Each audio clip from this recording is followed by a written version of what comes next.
Some immortals are born to thrones, others are carved from darkness. The wedding hall gleamed with 1,000 candles, their light dancing across obsidian floors like scattered embers. Serafina sat at the farthest table, where shadows pooled thick and the music couldn't quite reach. Her dress, borrowed deep burgundy, 2 seasons old, hung loose on her frame. She'd lost weight since the rejection. Since Dominic had stood before the entire coven and severed their blood bond with 5 words, "You were never truly mine." 3 months. That's how long it had been since she'd felt the snap of a bond breaking, like a vein cut mid-pulse. The pain had been exquisite, a silver blade drawn slowly through her chest. But worse than the pain was what followed, the silence. No one spoke to her anymore. No one met her eyes. She'd become a ghost, haunting the edges of her own coven's gatherings. Tonight was Dominic's sister's wedding. Serafina had only come because refusing would have been seen as weakness, and she had so little left to lose that even the appearance of strength mattered. She watched the couples dance, vampires pressed close, exchanging blood scent, laughing. The bride wore crimson that caught the firelight. The groom had eyes only for her. Serafina's fingers traced the rim of her untouched wine glass, red like blood under moonlight. "You look like you're planning someone's execution." The voice came from behind her, deep, textured with an accent she couldn't place. Ancient, perhaps. She turned. He was tall, broader than any vampire she'd seen, with hair the color of midnight and eyes that held something primordial. Scars traced his jaw, silver against pale skin. He wore black, formal but battle-worn, and carried himself like violence was a language he spoke fluently. A pureblood. She could feel it in the way the air shifted around him, the way her bloodlust, dormant for months, suddenly lifted its head. "I wasn't aware I had an audience," she said quietly. He moved to stand beside her table, not sitting, just existing in her space, with an ease that should have felt intrusive, but didn't. "Lucian Ashford, Northern Territories." He nodded toward the dance floor. "And you're the one everyone's pretending not to see." Heat flushed her cheeks. "Is that your idea of polite conversation?" "No." His mouth curved slightly. "But I've never been good at polite." He studied her with an intensity that made her skin prickle. "Your former beloved is watching." Second table from the left, trying very hard to look like he isn't. She didn't turn. "Let him watch." "He will, and he'll see you sitting alone, and it will confirm every cruel thing he told himself to justify what he did." Lucian extended his hand. "Or you could act like you're with me." Serafina stared at his palm, broad, scarred, steady. "Why would you do that?" "Because I know what it's like to be discarded by vampires who never deserved you in the first place." Something flickered in his eyes, dark and ancient. "And because your silence is louder than their music, and I find that interesting." She shouldn't. Every instinct told her this was dangerous, not physically, but in ways that mattered more. This vampire radiated power and pain in equal measure, and she'd had enough of both to last lifetimes. But her hand moved anyway, sliding into his. His grip was cool, careful despite its strength. He pulled her to standing with a gentleness that contradicted everything about his appearance. "Just follow my lead," he murmured. "And if anyone asks, you've known me for centuries." "That's a lie." "Yes." He guided her toward the dance floor, his hand settling at the small of her back. "But sometimes lies are kinder than truth." The crowd parted as they walked. She felt eyes turn, whispers rise. Dominic stood frozen near the crystal fountain, his new beloved, chosen 3 weeks after the rejection, clutching his arm. Serafina met his gaze for exactly 2 heartbeats, then looked away as if he were merely another stranger in a room full of them.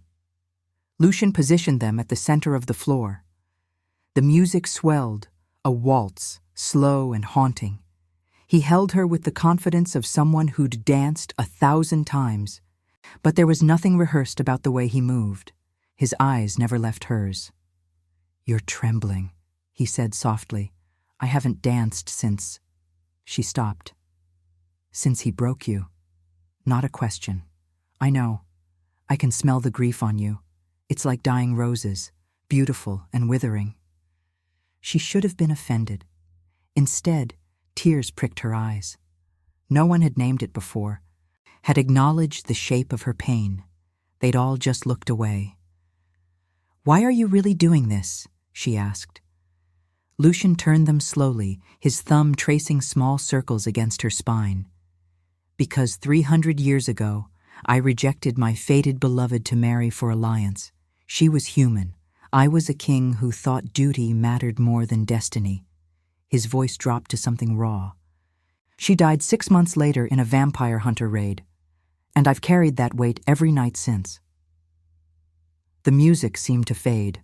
Around them, vampires danced, but Serafina only heard the confession in his words, the guilt that matched her own hollowed-out places.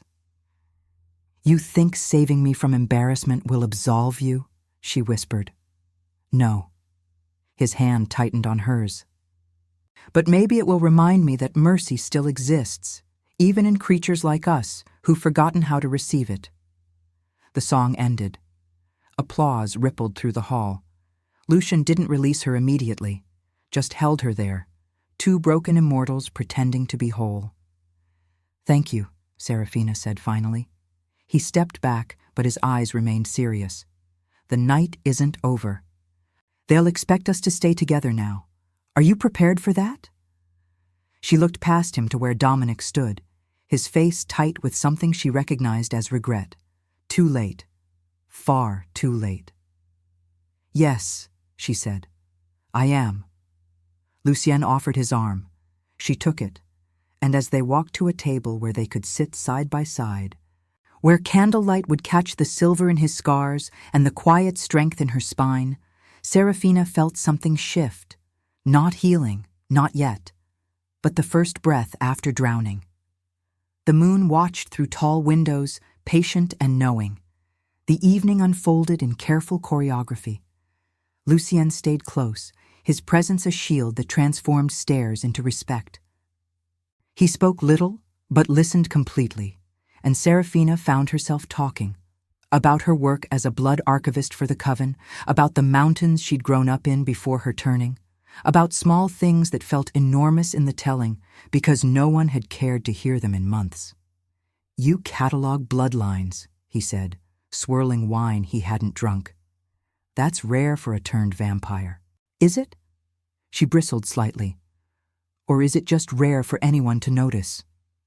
A smile ghosted across his mouth. "Fair." Across the hall, Dominic's sire approached their table. Sylvia Thorne had always been kind to Serafina before. Now her face was composed into careful neutrality. "Pure-blood Lucien," she said smoothly. "We weren't expecting northern representation tonight." "Last-minute decision," he replied, standing.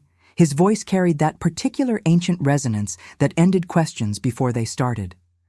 "Your territory has a reputation for hospitality. I wanted to see if it was deserved." Sylvia's eyes flicked to Serafina, then back. "And you found it satisfactory?" "More than. Your archivist has been excellent company." The emphasis on your was deliberate, a reminder that Serafina still belonged to this coven, still had value. Sylvia's expression softened fractionally. "I'm glad." She hesitated. "Serafina, it's good to see you looking well." The words were genuine, if complicated. Serafina managed a smile. "Thank you, Sylvia." When she left, Lucien sat back down. That was diplomatic of her. She didn't approve of what Dominic did, but she couldn't say so publicly. Serafina traced patterns on the tablecloth. "Coven politics are always ugly." He turned his glass slowly. "In the North, we handle rejection differently. The rejected party gets to issue one challenge, physical, mental, or spiritual. If they win, the bond is reinstated. If they lose, they're released with honor and resources." That sounds civilized. It's brutal, but honest. His eyes held hers. Would you have challenged him? She thought about it. Thought about facing Dominic in combat or riddles or some test of will, knowing the entire coven would watch. Knowing she might lose not just the challenge, but the last shred of dignity she had left. No, she said finally, because I don't want someone who has to be won back. I want someone who chooses me when it's difficult. Lucian's expression shifted. Respect, recognition, something deeper. That's the difference between wisdom and pride, or cowardice and self-preservation. Same thing sometimes. The band shifted to something slower. Around them, couples pulled closer. Serafina watched the bride dance with her sire, both of them sharing blood tears of joy. Do you miss it? She asked quietly. Having a beloved? Lucian was silent so long she thought he wouldn't answer. Then, every night, but I don't miss the creature I was when I had her. That vampire was arrogant, certain. He thought he could control fate. He set down his glass. I miss who she might have helped me become. The ache in his voice was familiar. Serafina understood loss that wasn't just about the person, but about the future that died with them. I'm sorry, she said. Don't be. I made my choice. He met her eyes. But you didn't. Yours was made for you. That's the difference that matters. Before she could respond, the music died. The wedding coordinator stepped to the microphone, announcing that the bride and groom would depart soon. Guests began gathering near the entrance for the farewell. Lucian stood, offering his hand again. Walk with me? They slipped through a side door into the gardens. The night was clear and cold, stars sharp as broken glass. Frost silvered the hedges. Their breath didn't mist. Vampires didn't breathe unless they chose to. This is better, Serafina said, pulling her shawl tighter out of habit. I was suffocating in there. I know.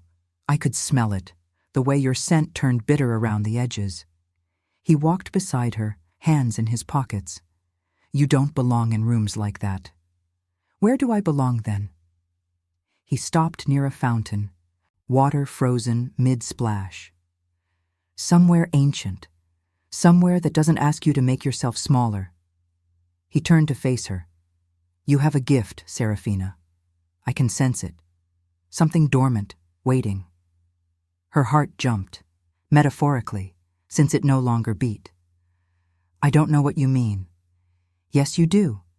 His voice was gentle but certain. You're a seer, rare among turned vampires. You can sense true bonds, red destinies, guide lost immortals home. He stepped closer. That's why Dominic rejected you. Not because you were weak, but because you were too strong. You would have seen through every lie he told himself. She wanted to deny it, but deep down, in places she'd locked away after the rejection, she knew he was right. She'd always sensed things, who belonged together, who was lying, which paths led to safety. She'd thought it was intuition, but it was more. How do you know? She whispered. Because my beloved was one. And when she died, I lost the one mortal who could have told me if redemption was possible. His jaw tightened. I've been searching for another seer for 3 centuries, and tonight, the moment I saw you, I knew. The moon emerged from behind clouds, flooding the garden with silver light. Serafina felt it like a touch, cool, knowing, ancient. Her vampiric nature rose fully for the first time in months, stretching toward that lunar pull. What do you want from me? She asked. Nothing tonight. Tonight, you needed someone to see you. I did. He reached up, slowly, telegraphing the movement. His fingers brushed her cheek, catching a blood tear she hadn't known was falling. But tomorrow, if you're willing, I want to ask you something impossible. What? Come north with me. Train. Learn what you are. And when you're ready... He paused, something vulnerable crossing his face. Tell me if I can ever be forgiven. The request hung between them, enormous and terrifying and somehow inevitable. "I don't even know you," Serafina said. "No, but you know what it means to be discarded, and I know what it means to exist with ghosts." His hand fell away. "Think about it. I'll be in town for 3 more nights." He started to walk back toward the hall, then stopped. "Serafina? Yes? You were magnificent tonight. The way you held your head high, the way you didn't let them make you small." His smile was sad and fierce. "Don't ever forget that." Then he was gone, footsteps silent on frost. Serafina stood alone in the garden, the fountain frozen beside her, the moon watching overhead. Inside, she could hear the final toasts, the laughter, the celebration of bonds that hadn't shattered. But out here, in the cold and silence, she felt something else. A stirring, a possibility, the beginning of a choice that was entirely her own. 3 nights passed like held breath. Serafina worked in the archives, cataloging bloodlines and documenting ancient treaties, but her mind wandered north. She'd researched Lucian's territory, harsh mountains, eternal winter darkness, covens that valued strength but honored wisdom. His reputation was complex, fair but ruthless, strategic but haunted. A king who'd lost his way and was trying to find it again. On the second night, a package arrived. Inside, a book bound in midnight leather, pages edged in silver. The title read, "Blood Paths, a guide for those who see beyond the veil." No note, but she knew.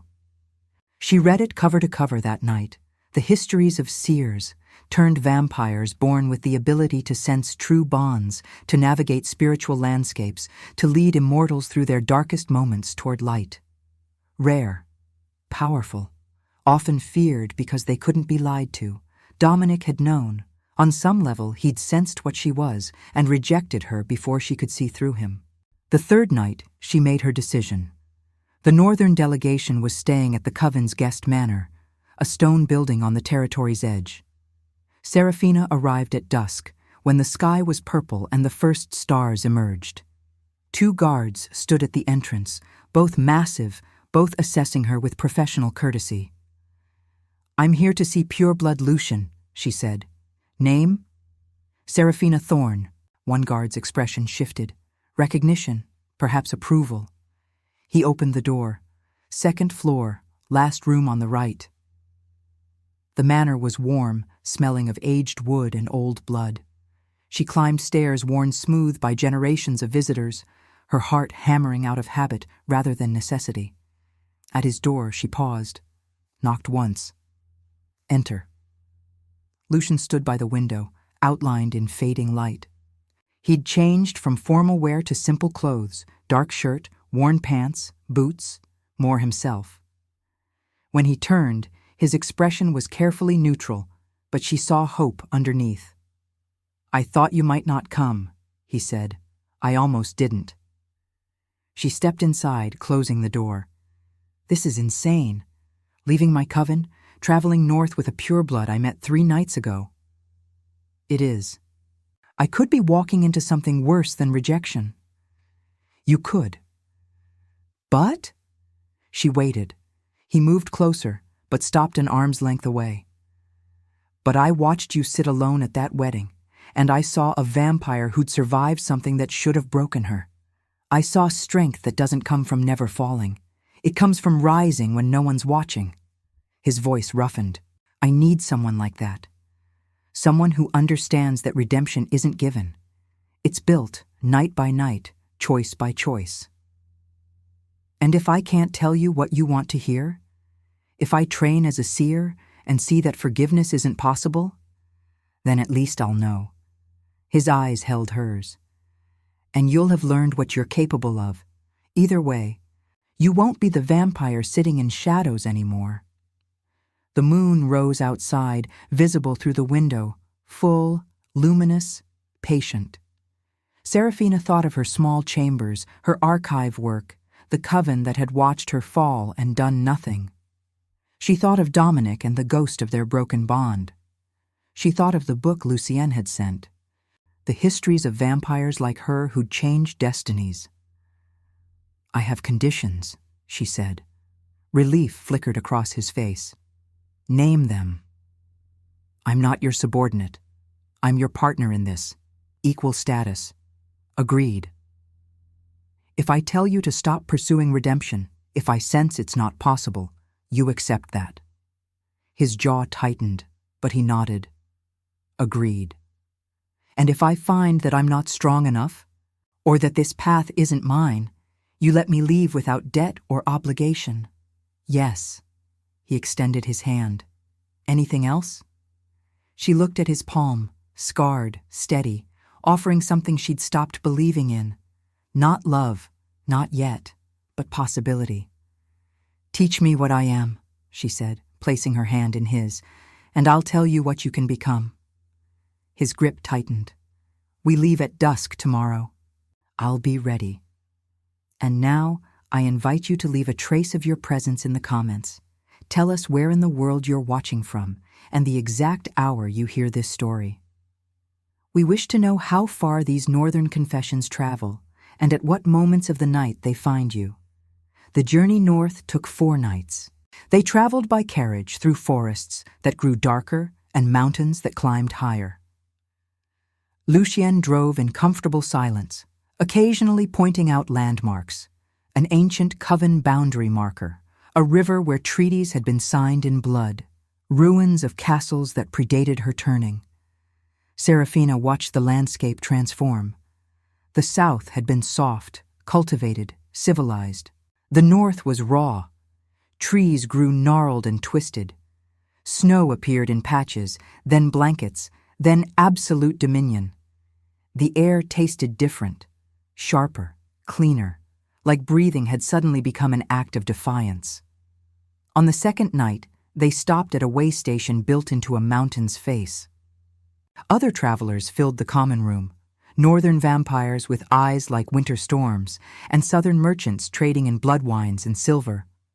Lucien secured them separate rooms without comment, respecting boundaries even as the blood bond between them began to pulse with awareness neither acknowledged. "Tell me about your beloved," Serafina said over dinner. "Rare meat, dark bread, wine that burned going down." Lucien's fork paused halfway to his mouth. "You want to know about Isabel. If I'm going to help you find redemption, I need to understand what you're seeking redemption for." He set down the fork. "She was my fated beloved. I felt the bond snap into place the moment she turned 18, standing in my throne room, planning border defenses, and suddenly I couldn't breathe, because somewhere out there, she existed." His voice was distant, remembering. "It took me 6 months to find her. A healer in a small village on the eastern border. Human, kind. She had this laugh that sounded like water over stones. But you rejected her. My predecessor was dying. Our territory was under threat from 3 sides. The council insisted I marry the daughter of our strongest ally. Political bond, military advantage." He met her eyes. "I was barely 2 centuries old and stupid enough to think I could control fate, so I rejected Isabel before the bond could fully form. Married Vera 3 months later." "Did you love Vera?" "I respected her. We were partners in ruling, nothing more. She knew about Isabel. Most political marriages do." He took a long drink of wine. 6 months after my wedding, vampire hunters attacked the eastern villages. Isabel was killed defending her patients. She had no combat training, no supernatural abilities, just courage. The silence that followed was heavy. "How did you find out?" Serafina asked softly. "A survivor told me. Said Isabel had healed 12 vampires while the village burned around her. Could have fled. Chose to stay." His hand tightened on his glass. "I went to the ruins. Found her body. And the bond I'd rejected snapped fully into place posthumously, just long enough for me to feel everything I'd thrown away before it shattered permanently." Serafina's chest ached. "That's not just guilt. That spiritual agony. Yes. He looked at her directly, and I've carried it every night since. Vera stayed bonded to me for 2 decades out of duty, then asked for dissolution. She's happily bonded to someone else now. My territory is stable.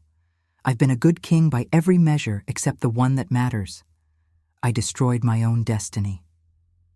Is that why you need a seer? To tell you if you can find Isabel in the next life? No. His answer was immediate. I need a seer to tell me if I'm capable of honoring a bond now. If the broken thing inside me can be trusted with someone else's heart. He leaned forward. Because I can't keep ruling while carrying this ghost, and I won't inflict myself on another beloved without knowing if I've changed. It was the most honest thing anyone had ever said to her. What if I tell you you're not ready? Serafina asked. Then I'll wait, and work, and try again. His smile was grim. I've learned patience through suffering. They finished dinner in contemplative quiet. Later, as Serafina lay in her small room listening to wind howl outside, she felt her seer gift stirring.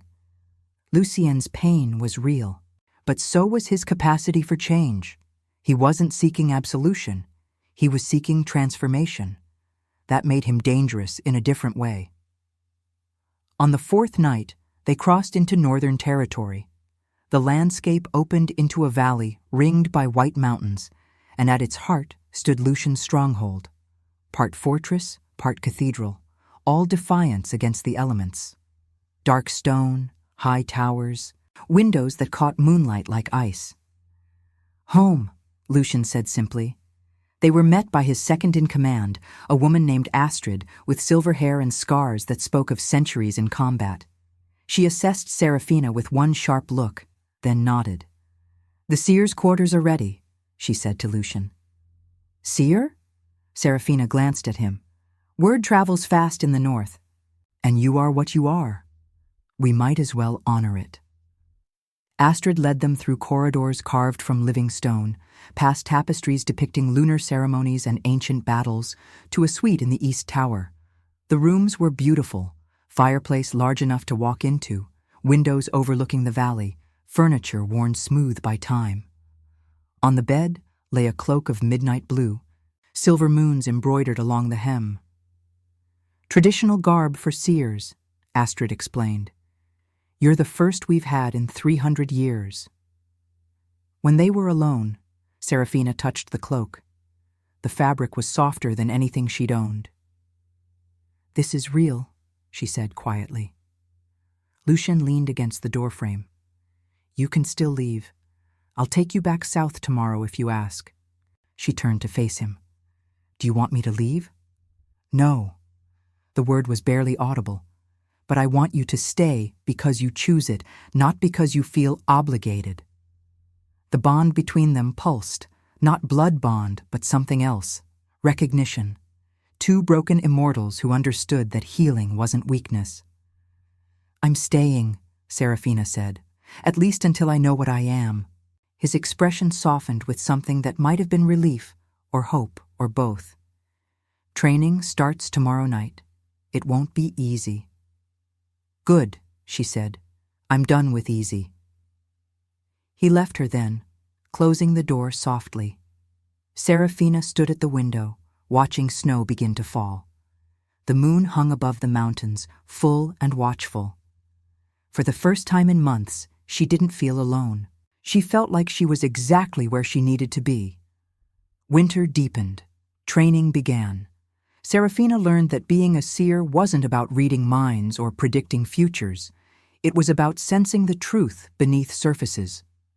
Astrid taught her meditation techniques passed down through generations, how to quiet her own pain so she could hear others.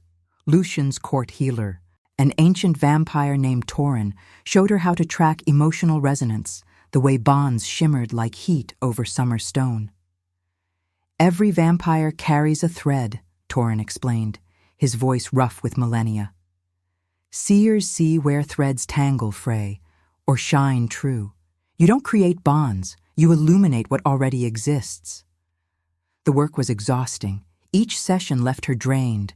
emotions bleeding together until she couldn't tell her grief from others. But slowly, agonizingly, her gift sharpened. She began to see Lucian's court with new clarity, the beta who smiled but whose thread was knotted with resentment, the young warrior whose destined beloved lived in enemy territory, the elder councilwoman whose grief for her destroyed progeny colored every decision. "You're seeing the architecture of our coven," Lucian said one evening. They walked the ramparts, breath unnecessary but taken anyway, stars hard overhead. "That's what seers do. They show us the invisible structures we've built." "It's overwhelming," Serafina admitted. "So much pain, so much longing. How do you rule knowing everyone around you is carrying something this heavy?" "By carrying my own weight first." He stopped, looking out over the valley. "Leadership isn't about being unburdened. It's about showing others that you can bear your load and still move forward." She studied his profile, sharp, scarred, weary. "Your thread is different from others." "How?" "It's silver instead of crimson, marked by the moon goddess directly." She hesitated. "I've never seen that before." "Isabel had it too. It's rare. Means we're bound to something larger than coven or territory. We're bound to cycles of death and rebirth." His voice was matter-of-fact. "When I rejected her, I broke a sacred pattern. That's why the pain doesn't fade." Understanding crashed through Serafina. "You're not just seeking personal redemption. You're seeking cosmic realignment." "Yes." He turned to her. "And that's why I need you. A normal vampire couldn't navigate this, but a seer can see if the pattern can be rewoven, or if I've damaged it beyond repair." The weight of it was staggering. This wasn't about one king's guilt. It was about a disruption in the natural order. "I need time," Serafina said, "to get strong enough to read something that deep." "Take what you need." His hand brushed hers, brief and cool. "I've waited 3 centuries. I can wait longer." Training intensified. Torin taught her to enter meditative trances where she could walk spiritual landscapes, places where threads became roads and bonds became bridges. Astrid taught her combat, because seers need bodies as strong as their gifts. Lucian taught her northern politics, coven law, the delicate balance between mercy and strength. Weeks became months. Snow piled higher. Serafina's body hardened, her gift deepened, and slowly, so slowly she almost didn't notice, her own thread began to heal. The ragged edges where Dominic had torn their bond started to smooth, not disappearing, but transforming into something that looked like wisdom instead of wound. One night, during a full moon ceremony, Serafina stood in the sacred grove where northern covens gathered to honor the goddess. Vampires surrounded her, hundreds of them, all tilting faces towards silver light. She could see their threads now, a tapestry of connections spanning centuries. And then she saw it. Lucian's silver thread didn't end in darkness where Isabel had died. It curved upward, waiting, incomplete, but not destroyed. A pattern that could still be finished, if the right elements aligned. She turned to find him watching her from across the grove. Their eyes met. He can be redeemed, she realized, but not alone. After the ceremony, they walked back to the stronghold in silence. At her tower door, Lucian stopped. "You saw something," he said. "Yes." "Will you tell me?" Serafina looked up at him, this broken king who'd given her purpose when she had none, who'd honored her gift instead of fearing it. "Not yet. I need to be certain." "I understand." He stepped back, but something in his expression was different, softer. "Serafina? Yes? Thank you for staying, for trying." He smiled, and it transformed his face from weary to almost young. "You've given me something I'd stopped believing in." "What?" "Hope." He left her with that word hanging in cold air. Inside, Serafina touched the cloak she now wore nightly, midnight blue, silver moons. She'd become what she was meant to be. The vampire who sat alone at that wedding felt like a stranger now, but becoming meant choosing. And soon she'd have to choose what came next. The moon watched through her window, patient as always, waiting to see what two broken immortals would build from their ruins. Spring came tentatively to the north, snow retreating to mountain peaks, ice melting into streams that sang. With it came a summons Lucian couldn't refuse, the High Council meeting at neutral territory where all Northern Coven leaders gathered to discuss borders, trade, and territorial disputes. "I need to go," he told Serafina over breakfast. "Blood wine and rare meat." 2 weeks, maybe 3. She'd known this was coming. "Will you take Astrid?" "And 20 others. Full security detail." He paused. "I want you to come." "Why?" "Because the Council will have disputes that need mediating, bonds that need reading. You're ready for this, letting others see what you can do." His voice lowered. "And because I don't want to be away from you that long." The admission hung between them. In the months they'd spent together, the bond had shifted, still not romantic, but deeper than friendship, partnership, respect, something that felt like the foundation love could be built on if they chose. "All right," Serafina said. "I'll come." The journey to neutral territory took 5 nights through Awakening Wilderness. They traveled with the full Northern delegation, warriors on horseback, supply wagons, scouts ranging ahead. Serafina rode beside Lucian, learning the rhythms of Coven movement. Astrid rode close, occasionally pointing out landmarks. "That ridge is where we fought the Western incursion 50 years ago. That valley is sacred ground, where the first Northern pureblood made peace with the moon goddess." "Your history is written in blood and snow," Serafina observed. "Yes, but also in endurance." Astrid's smile was fierce. "That's the Northern way. We survive what should destroy us, then thrive." The council grounds were impressive, carved into a mountain amphitheater with pavilions for each coven. Hundreds of vampires gathered, the air thick with competing scents and territorial posturing. Lucian's arrival caused a stir. He was respected, but his rejection of Isabel and subsequent isolation had made him suspect in some eyes. The first 2 nights were politics, trade agreements, boundary disputes, arguments that went in circles. Serafina watched, learning the power dynamics. But on the 3rd night, the council called for her. "We've heard rumors of a seer in the north," the High Elder said, a massive female vampire with silver shot through black hair. "We wish to test this claim." Lucian stiffened beside her, but Serafina stood. "What test do you propose?" 3 vampires will come forward, read their threads, tell us what you see." It was a challenge, but also an opportunity. If she failed, her legitimacy would be questioned. If she succeeded, her gift would be undeniable. "Agreed," Serafina said. The first vampire was young, barely 50, with fear in his eyes. Serafina reached out with her gift, seeing immediately. His thread split in 2 directions. "You're torn between duty and destiny," she said softly.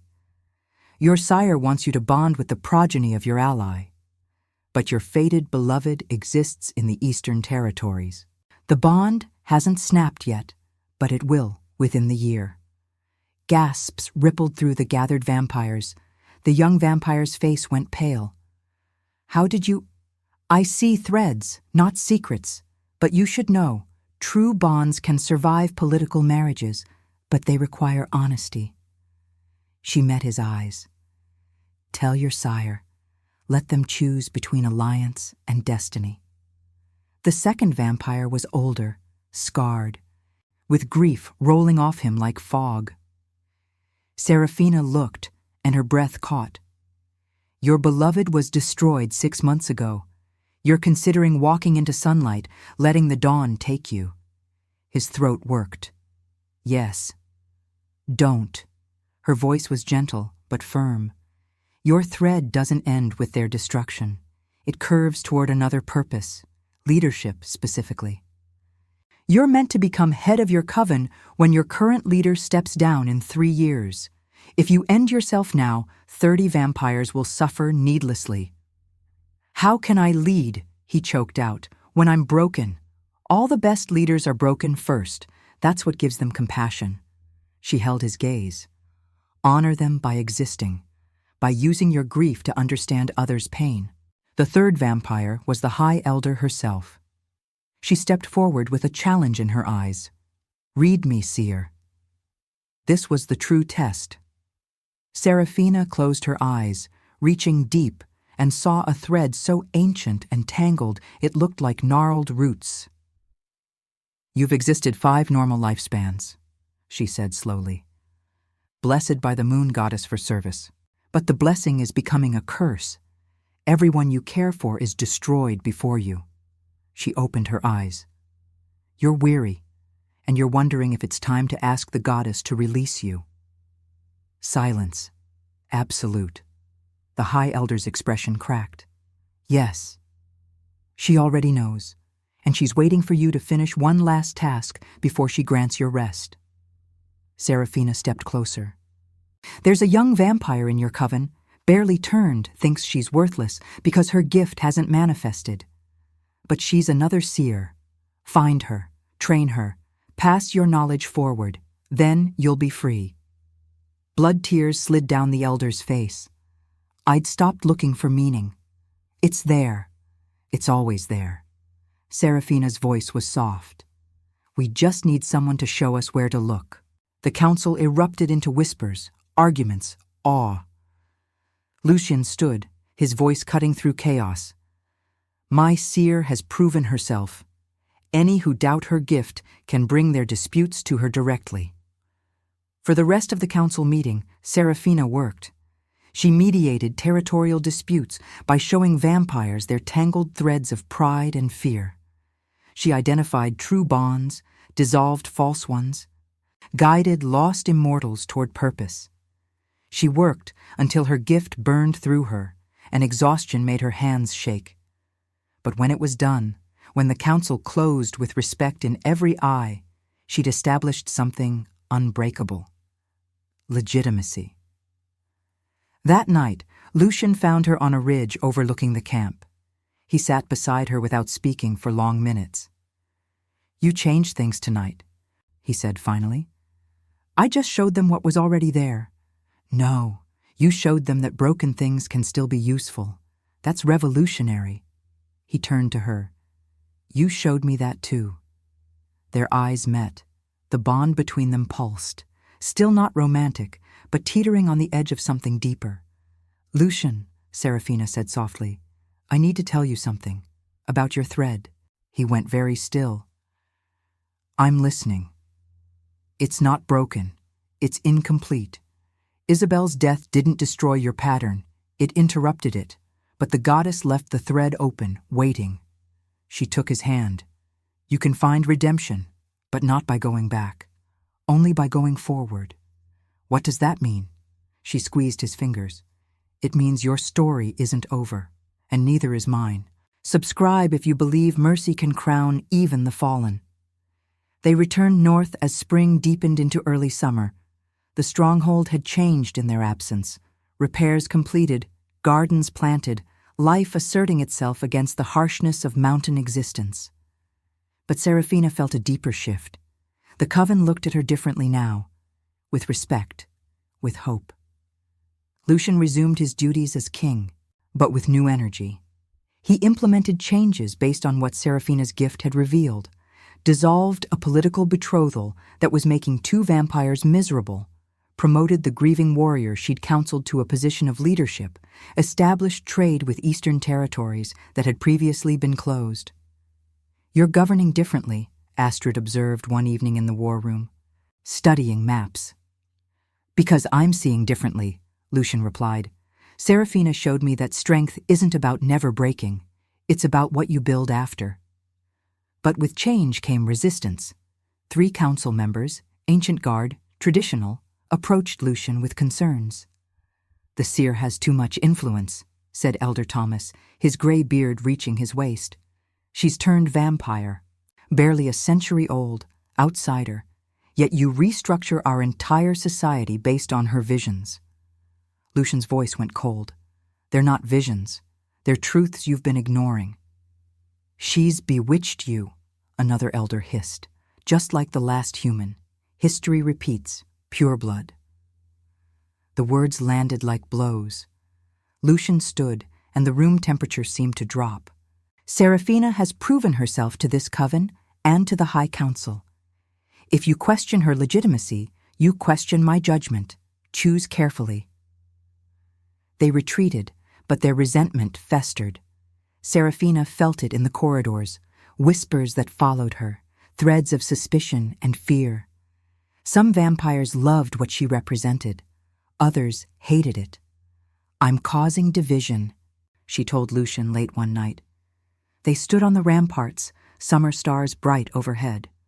"No, you're forcing creatures to confront what they've been avoiding." He leaned against stone. "That always creates conflict." "Maybe I should leave before it gets worse." He turned to her sharply. "Do you want to leave?" Seraphina searched her heart. The truth was complicated.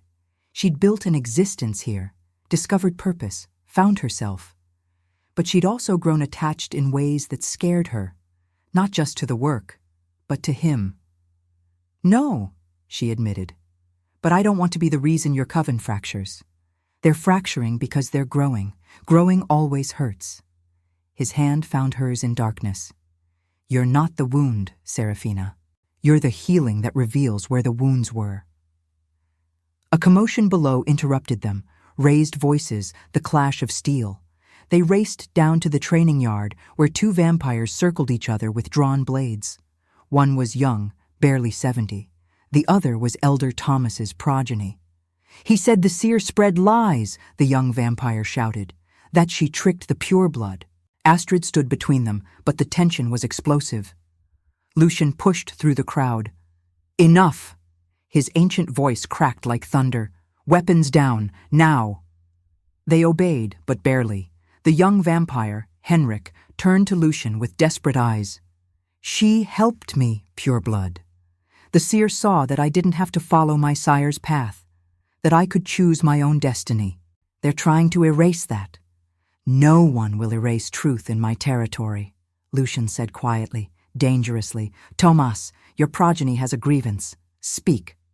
Tomas's progeny, Marcus, cruelly named, sneered.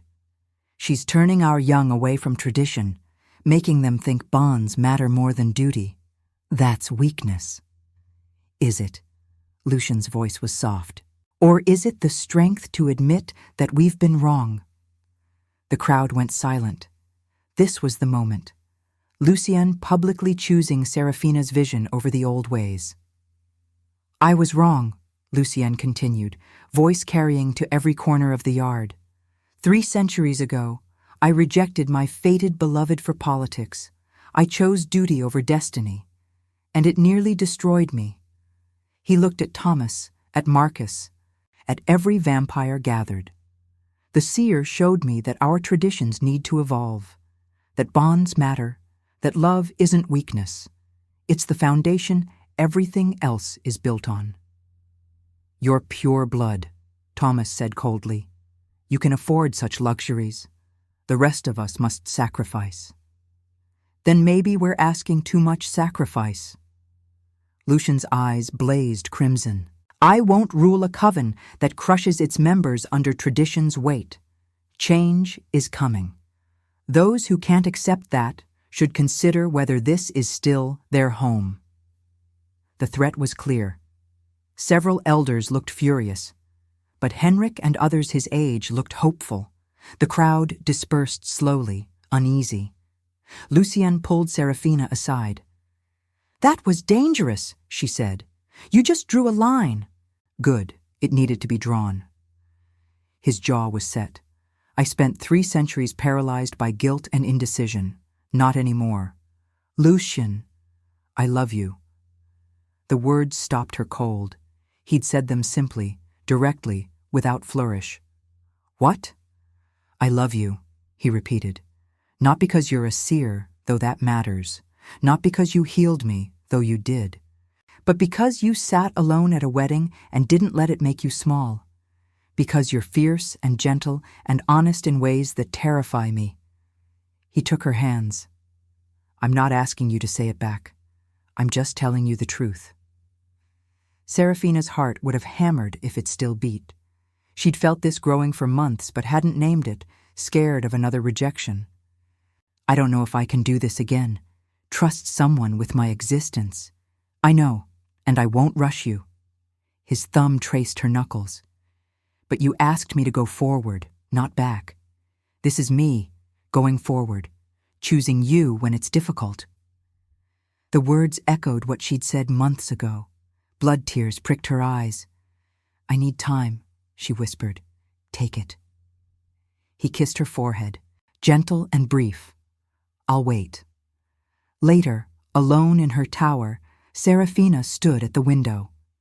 The summer night was soft, star-filled, the moon waning toward dark. She touched her chest where the broken bond with Dominic had been.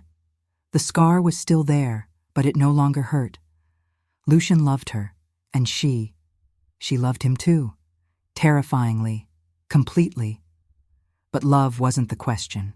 The question was whether she was brave enough to try again, to choose hope when fear was easier, to walk forward into unknown territory with a vampire who'd proven he could break hearts, but who was desperately trying not to break hers. The moon offered no answers, just light, just presence, just the reminder that cycles ended and began and ended again, and the only constant was change. Summer peaked. The conflict Lucian had sparked didn't explode, it simmered. Traditionalists formed a quiet faction, not rebellious, but resistant. Progressive vampires rallied around Serafina's teachings, eager for change. The coven existed in uneasy balance. Serafina continued her work, mediating disputes, reading threads, teaching young vampires how to honor bonds while maintaining strength. But she felt the pressure building. She was catalyst and target, hope and threat. And through it all, Lucian waited.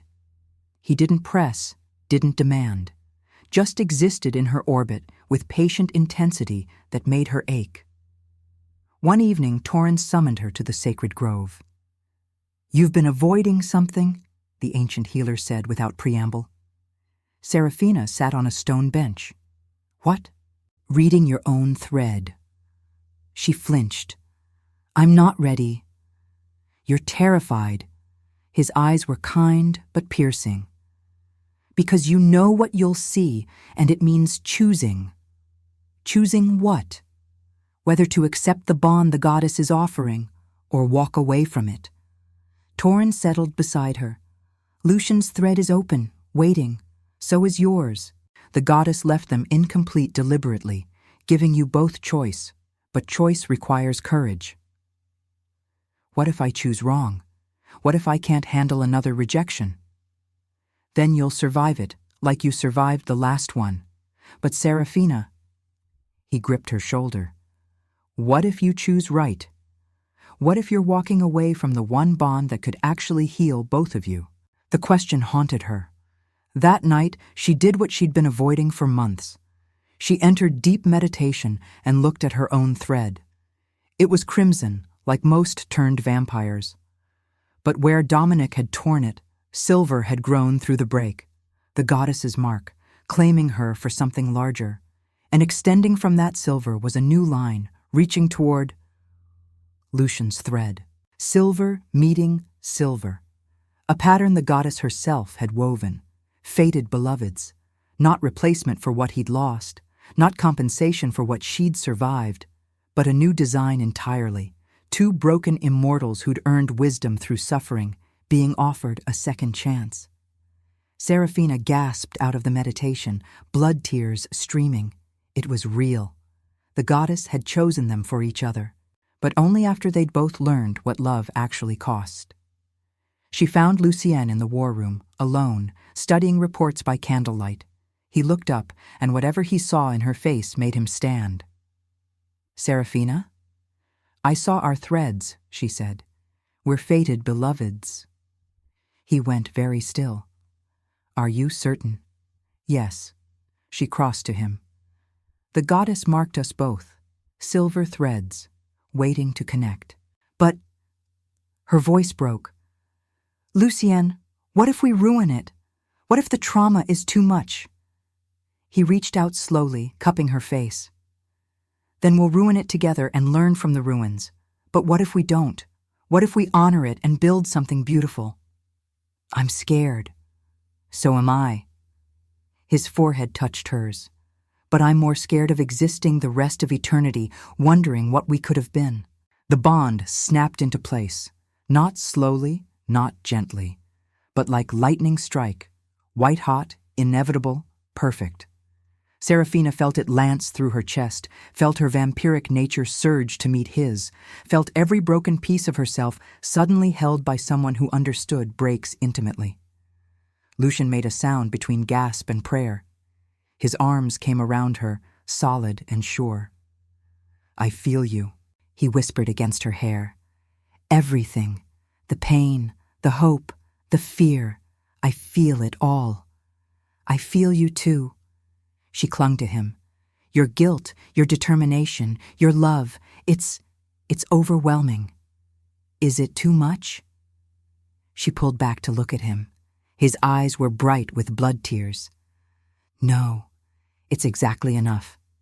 He kissed her then, careful, reverent, like she was something precious. She kissed back, pouring months of longing and fear and hope into the contact. When they broke apart, both were shaking. "What now?" Lucien asked. "Now we tell the coven, and we deal with whatever comes." Seraphina touched his face. "Together." "Together," he agreed. They announced the bond at the full moon ceremony. The coven gathered in the sacred grove, vampires of all ages surrounding the altar stone. Seraphina wore her seer cloak. Lucien wore his formal armor, but removed his crown, standing before his coven not as king, but as vampire.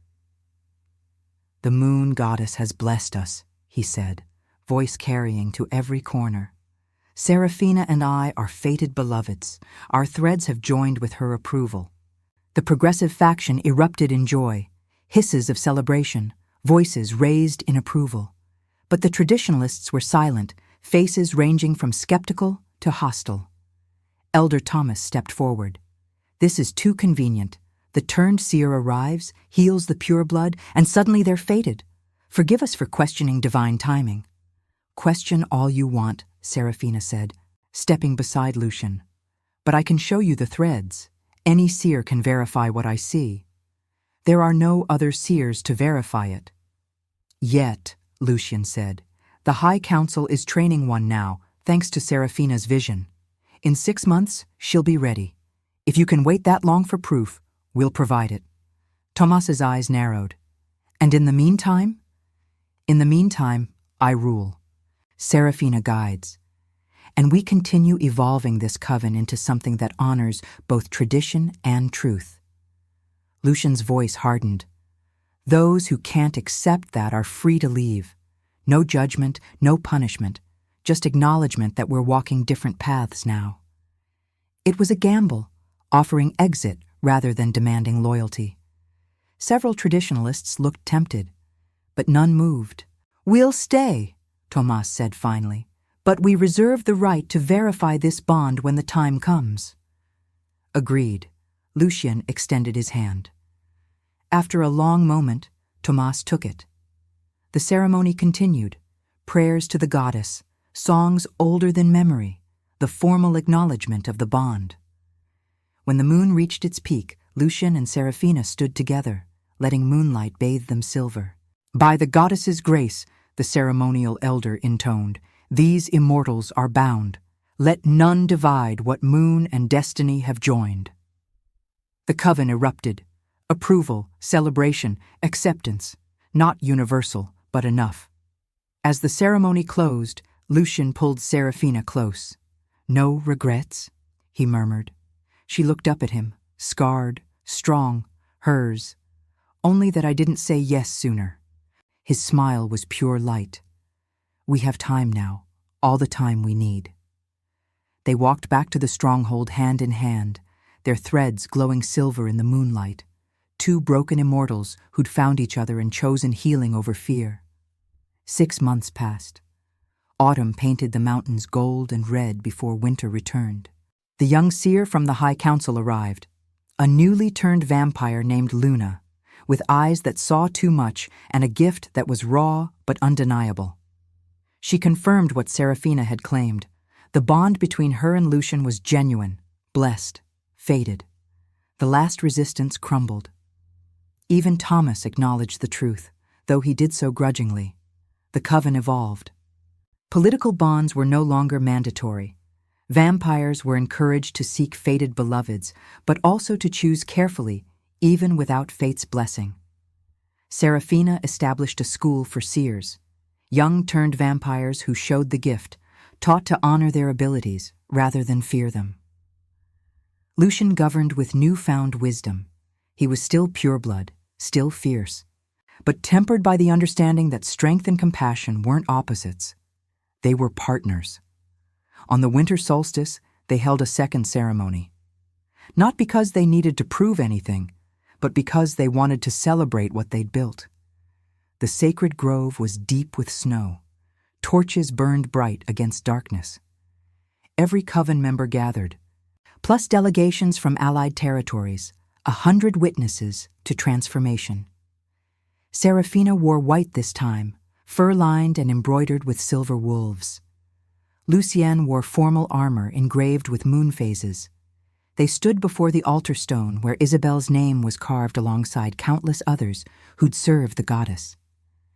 "Isabel," Lucian said softly, touching the stone, "thank you for teaching me what love costs. I won't dishonor that lesson." He turned to Serafina. "And I won't dishonor what the goddess has given us." Serafina placed her hand over his on the stone. "We honor the past by living fully in the present." The ceremonial elder, ancient, blind, but present, raised her hands. The goddess sees what mortals miss. She sees that redemption isn't erasure, it's integration. These immortals carry their scars and their wisdom forward together. She pressed their joined hands. "May your bond strengthen this coven. May your love remind us that broken things, healed with intention, become unbreakable." They spoke their vows, not traditional, but honest. Promises to choose each other nightly, to communicate through conflict, to honor the gift they'd been given by treating it as sacred rather than inevitable. When the ceremonial kiss came, the coven erupted in celebration. Hisses echoed off mountains. Music started, drums and strings and voices raised in ancient songs. Lucian pulled Serafina close, swaying to the rhythm. "No regrets? Are you going to ask me that every 6 months?" "Probably." She laughed. The sound pure joy. "Then my answer will always be the same. None, not one." They danced until the fire burned low and the moon set. Then they retreated to their chambers, no longer separate towers, but shared space they'd built together. Windows overlooked the valley, fireplace roaring, furs piled deep. "I have something for you," Lucian said, producing a small box. Inside was a necklace, silver chain, pendant shaped like a crescent moon with a rose beneath its curve. Simple, beautiful, perfect. "It was Isabel's," he said quietly. "She wore it until the night she died. I kept it, guilt talisman. But—" he fastened it around Serafina's neck. "She'd want you to have it, want you to transform it from grief token into hope symbol." Serafina touched the pendant, feeling the weight of history and possibility combined. "Are you sure?" "Yes, because you taught me that honoring the past doesn't mean staying trapped in it." His fingers traced her jaw. "It means carrying forward what matters and releasing what doesn't." She kissed him, deep, grateful, loving. They fell into each other like coming home, bodies and souls aligned, two immortals who'd survived rejection and found something better than the bonds they'd lost. Bonds they'd chosen, fought for, earned. Later, tangled in furs with firelight painting shadows, Serafina traced the scars on Lucian's chest. "What do you think Isabel would say? About us?" He was quiet, considering. "I think she'd say I finally learned the lesson. That love isn't about control or duty. It's about seeing someone completely and choosing them anyway." "And what would Dominic say?" Serafina wondered. "That he's a fool who lost something irreplaceable." Lucian's smile was sharp. "And he'd be right," she laughed. "We're vindictive. We're healed." His hand covered hers over his unbeating heart. "There's a difference." Outside, snow began to fall. Inside, immortals who'd been broken found wholeness in each other's arms. The goddess watched from her distant throne, satisfied. Redemption wasn't given. It was earned through choice, through nightly decisions to be better, through honoring pain while refusing to be consumed by it. And love, true love, wasn't the absence of scars. It was two scarred souls deciding their wounds made them compatible, not ruined. In the morning they'd govern, they'd guide, they'd face new challenges. But tonight they simply existed together, two vampires who'd learned that sometimes the best destinies are the ones you build from ruins. The moon set, the fire burned, and in the northern territories, under winter's embrace, broken things healed into something unbreakable. The centuries stretched ahead, not empty, but full of nights to walk together, of covens to guide, of young seers to train, full of quiet moments and fierce battles, of blood wine shared under stars and whispered confessions in darkness. Serafina had sat alone at a wedding, invisible and broken. Now she stood as seer, as beloved, as the foundation upon which an entire coven was rebuilding itself. Lucian had rejected his fate and paid the price in centuries of guilt. Now he ruled with wisdom earned through suffering, proving that even ancient mistakes could be transformed into purpose. Together, they were proof that the goddess didn't abandon broken things. She simply waited for them to become strong enough to carry their own healing. The blood bond between them pulsed steady, eternal, chosen. And in the sacred grove, where snow covered ancient stones and moonlight blessed the sleeping earth, a new name was carved, Serafina and Lucian, fated by the goddess, forged by choice. Two immortals who'd learned that redemption was possible, that love could bloom in ruins, that broken things, when healed with intention and courage, became the strongest foundations of all. If your heart beat alongside ours, like, comment, and subscribe. Because every soul that joins our moon keeps the flame of redemption alive.